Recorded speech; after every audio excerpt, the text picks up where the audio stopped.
Անձրևը Փարիզում միշտ ուրիշ էր։ Այն չէր մաքրում փողոցները, այլ կարծես ավելի էր ընդգծում քաղաքի փայլն ու դրա հետևում թաքնված մոխրագույն թախիծը։ Տիգրանը, Մանթաշան գրուպի հիմնադիրը,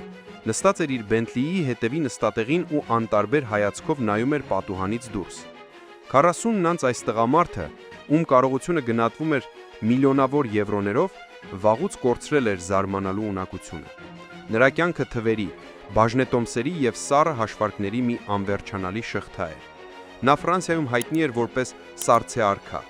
մարդ, ով երբեք չի ժպտում և երբեք չի պարտվում։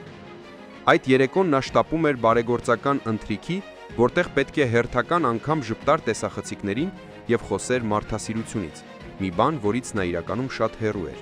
Մեքենան կանգ առավ լուսացույցի տակ, օպերայի մոտակայքում։ Տիգրանի ուշադրությունը գրավեց մի տեսարան, որը սովորաբար նա կանտեսեր։ Մայթի եզրին անձրևի տակ կծկվել էր մի ծեր կին։ Նա փորձում էր հավաքել գետնին թափված նարնջները, որոնք դուրս էին սահել նրա պատռված տոպրակից։ Մարդիկ անցնում էին, ոմանք նույնիսկ հարվածում էին պտուղներին, բայց ոչ ոք չէր կանգնում։ Տիգրանը հայացքը թեքեց, բայց ինչ-որ բան ստիպեց նրան նորից նայել։ Կնոջ շարժումները, այդ դողացող ձեռքերը, գլխաշորը ուղղելու ձևը, մի տարօրինակ, վաղուց մոռացված ջերմություն և միաժամանակ սարսուր անցավ նրա մարմնով։ Նա հրամայեց վարորդին կանգնել։ «Պարոն Մանթաշան, մենք ուշանում ենք», փորձեց արարկել վարորդը։ «Կանգնիր», կտրուկ ասաց Տիգրանը և դուրս եկավ անձրևի տակ։ Նա մոտեցավ ծեր կնաչը։ Նրա վերարկուն թրջվել էր, կոշիկները հին էին ու մաշված։ Տիգրանը կռացավ, վերցրեց նարնջներից մեկը և մեկնեց նրան։ Կինը դանդաղ բարձրացրեց գլուխը։ Նրա աչքերը, այդ կապույտ, խորը ծերությունից խամրած, բայց այնքան ծանոթ աչքերը։ «Անահիտ մորաքույր», շշնջաց Տիգրանը։ Ձայնը դողաց, ինչը նրա համար անսովոր էր։ Կինը նայեց նրան, սկզբում վախով, հետո տարակուսանքով։ Նա ճճանաչեց իր առջև կանգնած թանկարժեք կոստյումով ալեխառն մազերով տղամարդուն։ «Տղաս, ես փող չունեմ, որ վճարեմ օգնության համար», թույլ ձայնով ասաց նա հայերեն, բայց ֆրանսիական առոգանությամբ։ Տիգրանի սիրտը կծկվեց։ Դա նա էր, նրա դայակը, կինը, ով նրան մեծացրել էր Երևանում, մութ ու ցուրտ 90-ականներին, երբ Տիգրանի ծնողները զբաղված էին իրենց բիզնեսը կառուցելով։ Անահիտը նրա համար ավելին էր, քան դայակը։ Նա նրա մայրն էր, երբ իսկական մայրը Մոսկվայում էր։ Նա նրա պահապանն էր, երբ քաղաքում կրակոցներ էին։ Բայց հետո նա անհետացավ։ Տիգրանին ասել էին, որ նա գողություն է արել և փախել։ 12 տարեկան տղայի համար դա մեծագույն դավաճանություն էր եղել և նա փակել էր իր սիրտը բոլորի առջև։ «Անահիտ մորաքույր, ես եմ, Տիգրանը», ասաց նա բռնելով կնոջ սառը ձեռքերը։ Կնոջ աչքերը լայնացան։ Նա ձեռքը տարավ բերանին, ասեց ճիչը զսպելու համար։ «Տիկո? Իմ տիկո?» Արցունքները խառնվեցին անձրևի կաթիլներին։ Տիգրանը չգնաց բարեգործական ընթրիքին։ Նա Անահիտին նստեցրեց իր մեքենան ու տարավ իր շքեղ առանձնատունը։ Ճանապարհին կինը լուռ էր, միայն երբեմն հպվում էր մեքենայի կաշվեն նստատեղին, ասես չհավատալով իրականությանը։ Տանը, երբ Անահիտը մի փոքր տաքացավ և թեյ խմեց, Տիգրանը սկսեց հարցերը։ Նա ուզում էր իմանալ ճշմարտությունը։ Ինչու նա գողացավ։ Ինչու լքեց նրան։ Անահիտը երկար լռեց։ Նրա հայացքը հառած էր բուխարու կրակին։ «Ես երբեք ոչինչ չեմ գողացել, Տիգրան։ Քո ծնողները նրանք քեզ ճիշտը չեն ասել»։ «Ինչ ճիշտ», Տիգրանի զարկերակը արկացավ։ «Հիշում ես այն վիրահատությունը, որ պիտի անեին քեզ Փարիզում։ Դու սրտի արատ ունեիր։ Բժիշկները ասել էին, որ առանց դրա դու չես ապրի մինչև 14 տարեկանը։ 93 թիվն էր։ Հայրդ սնանկացել էր։ Նրանք գումար չունեին։ Նրանք ուզում էին վաճառել տունը, բայց գնորդ չկար։ Ժամանակը գնում էր»։ Տիգրանը քարացել էր։ Նա գիտեր, որ վիրահատվել է, բայց միշտ կարծել էր, թե հայրը հեշտությամբ էր լուծել այդ հարցը։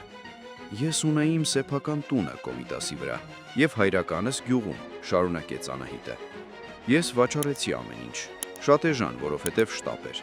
Գումարը տվեցի հորդ։ Միակ պայմանս այն էր, որ նրանք ինձ էլ տանեն Ֆրանսիա, որպեսզի կողքիդ լինեմ վերականգնման ժամանակ»։ «Սպասիր», Տիգրանը զգաց, որ օդը չի հերիքում։ «Դու վաճառեցիր քո տունը իմ համար, բայց ինձ ասացին, որ դու գողացել ես մորս զարդերը ու փախել»։ Անահիտը դառը ժպտաց։ «Երբ մենք եկանք Փարիզ և դու վիրահատվեցիր, Ամեն ինչ լավ անցավ, բայց հայրդ նա չէր ուզում, որ դու իմանաս, որ իրենց փրկիչը սովորական դայակն է։ Նաև նա վախենում էր, որ ես հետ կպահանջեմ գումարը, երբ նա ոտքի կանգնի։ Մի օր նա ինձ կանչեց եւ ասաց, որ ես պետք է հեռանամ։ Սպառնաց, որ եթե փորձեմ կապվել քեզ հետ, ոստիկանություն կհանձնի, մեղադրելով գողության մեջ։ Ես անօրինական էի այստեղ, լեզու չգիտեի, վախեցա։ Ոչ իմ, այլ քո համար։ Չէի ուզում, որ իմանաս, թե ծնողներդ ինչպիսի մարդիկ են։ Տիգրանը վեր կացավ եւ սկսեց քայլել սենյակում։ Գլուխը պայթում էր։ Նրա ամբողջ կյանքը, նրա հարգանքը ծնողների հիշատակի հանդեպ, ովքեր մահացել էին տարիներ առաջ, ամեն ինչ սուտ էր, բայց պատմությունը դեռ ավարտված չէր։ Ամենասարսափելի պահը դեռ առջևում էր։ Բայց դա չէ ամենակարևորը։ Անահիտի ձայնը հիմա հազիվ էր լսվում։ Այդ տարի, երբ ես վաճառեցի տունս, իմ որդին Արմենը նույնպես հիվանդ էր։ Տիգրանը կանգ առավ։ Նա հիշում էր Արմենին, Անահիտի տղային, ով միշտ խաղում էր բակում։ Ինչ էր պատահել Արմենին։ Նրան շտապ դեղեր էին պետք, թանկարժեք դեղեր, որոնք Հայաստանում չկային։ Անահիտը սկսեց արտասվել, եւ այդ արդյունքները կուտակված էին տասնյակ տարիներ։ Երբ ես ստացա տան գումարը, ես կանգնած էի ընտրության առաջ, փրկել իմ որդուն, թե տալ գումարը քո վիրահատության համար։ Սենյակում քար լռություն տիրեց։ Ժամացույցի տկտկոցը նման էր մուրճի հարվածների։ Դուք երկուսդ էլ իմ զավակներն էիք, շշնջաց Անահիտը։ Բայց դու առանց վիրահատության կմեռնեիր 1 ամսից։ Արմենի վիճակը, բժիշկներն ասում էին, որ նա կարող է դիմանալ եւս կես տարի։ Ես մտածեցի, կփրկեմ քեզ, կգանք Ֆրանսիա, կաշխատեմ, գումար կուղարկեմ Արմենիս։ Ես ընտրեցի քեզ, Տիգրան։ Անահիտը ծածկեց դեմքը ձեռքերով։ Բայց հայրդ ինձ դուրս շպրտեց փողոց։ Ես մնացի առանց գումարի, առանց փաստաթղթերի։ Ես չկարողացա գումար ուղարկել։ Արմենը մահացավ 3 ամիս անց։ Ես նույնիսկ չկարողացա գնալ նրա թաղմանը։ Տիգրանը ծնկի իջավ այդ փոքրամարմին կնոջ առջև։ Նրա սառցե արքայի դիմակը փշուր եղավ։ Նա հասկացավ, որ իր շքեղ կյանքը, իր շնչած ամեն մի վայրկյանը գնվել է մի ուրիշ մոր որդու կյանքի գնով։ Այս կինը զոհաբերել էր իր հարազատ արյունը, որպեսզի Տիգրանը ապրի, իսկ ինքը նա ապրել էր եսասեր սառը կյանքով, չիմանալով, որ իր երակներում հոսող արյունը պարտք է այս կնոջը։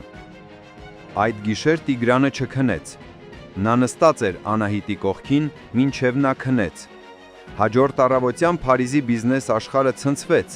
Տիգրան Մանթաշյանը չեղարկեց տարվա խոշորագույն գործարքը միլիարդավոր դոլարների միաձուլումը, որը պետք է նրան դարձներ Եվրոպայի ամենահարուստ մարդկանցից մեկը։ Փոխարենը նա հրավիրեց իր փաստաբաններին։ Մեկ շաբաթ անց Տիգրանն ու Անահիտը մասնավոր ինքնաթիռով վայրէջք կատարեցին Երևանում։ Սա Տիգրանի առաջին այցն էր հայրենիք 25 տարվա ընթացքում։ Նրանք գնացին ոչ թե քաղաքի կենտրոն, այլ մի հին, խարխուլ գերեզմանատուն։ Անահիտը դողացող ոտքերով մոտեցավ մի անխնամ մոլախոտերով պատված գերեզմանի։ Քարի վրա հազիվ էր երևում Արմենի նկարը։ Տիգրանը կանգնեց նրա կողքին։ Նա չէր եկել փողով քավելու մեղքերը։ Նա գիտեր, որ ոչ մի գումար հետ չի բերի Արմենին։ Տիգրանը գրկեց Անահիտին եւ նայելով գերեզմանակարին երդվեց։ Նա հիմնադրեց Արմեն եւ Անահիտ հիմնադրամը։ Նրա ողջ կարողության 70%-ը ուղղվեց մի նպատակի, որպեսզի ոչ մի հայ ծնող երբեք ստիպված չլինի ընտրություն կատարել զավակի կյանքի եւ գումարի միջև։ Նա կառուցեց ժամանակակից հիվանդանոցներ եւ անվճար դարձրեց բուժումը անապահով երեխաների համար։ Տիգրանը մնաց Հայաստանում։ Նա գնեց Անահիտի հին տունը Կոմիտասի վրա, վերանորոգեց այն ճիշտ այնպես, ինչպես իր մանկության տարիներին էր, եւ ապրեց այնտեղ իր երկրորդ մոր Անահիտի հետ, մինչև նրա կյանքի վերջը։ Մարդիկ ասում են, որ Տիգրանը փոխվեց։ Նա այլևս սառցե արքա չէր։ Նրա աչքերում հայտնվել էր մի թախիծ, բայց նաև մի լույս, որը գալիս էր այն գիտակցումից, որ կյանքը ոչ թե բանկային հաշիվ է, այլ պատասխանատվություն նրանց հանդեպ, ովքեր զոհաբերվել են, որպեսզի մենք ապրենք։ Եվ ամեն անգամ, երբ անձրև էր գալիս, Տիգրանը դուրս էր գալիս պաճկամբ, նայում երկնքին ու շշնջում. «Շնորհակալ եմ, մայրիկ, ների ինձ, եղբայր»։